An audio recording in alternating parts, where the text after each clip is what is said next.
Når jeg siger ordet, så tænker jeg på min mor. Så bliver jeg en lille smule sådan nostalgisk, tror jeg. Mor.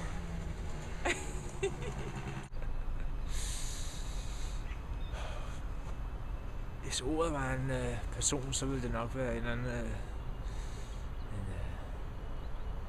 en charmerende kvinde i en islandsk sweater, som var helt nede på jorden og hyggelig og glad og smilende.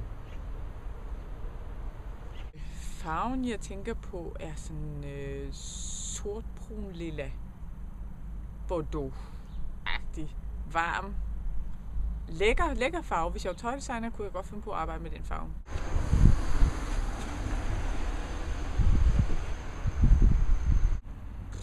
Rund. Nej, måske mere sådan lidt tung oval. Blubbet. Ja, sådan lidt... det er jo ikke svuppet, fordi det er jo, men det er blødt. Som en pudeformet. Hvis jeg skulle lave et ansigtsudtryk, som passede til det ord, så ville det være... Personen, der lignede det her ord, ville være sådan lidt muldvarpeagtig. Tror jeg. Sådan lidt sød, med en spids næse, og muligvis nogle briller og nogle meget små øjne. Og nogle sådan forsigtige bevægelser. Ja. Det er lidt... Det er sådan en lidt større, halvflydende masse. Med en lidt gnistret overflade.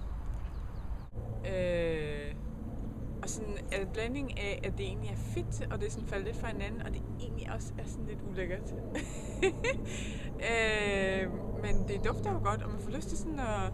Jeg ved jo godt, at jeg ikke kan spise det. Det må jeg jo ikke. Men jeg synes alligevel, at man får sådan... Det bliver sådan lidt sanseligt. Så muljord, det er et sanseligt ord. Og Santos, det sagde det jo. Muljord, det er mit yndlingsord. Jeg elsker det ord. Jeg elsker at sige det, og det er... det er bare et dejligt ord. Måske sådan lidt rockende, hyggeligt også samtidig. Meget rart.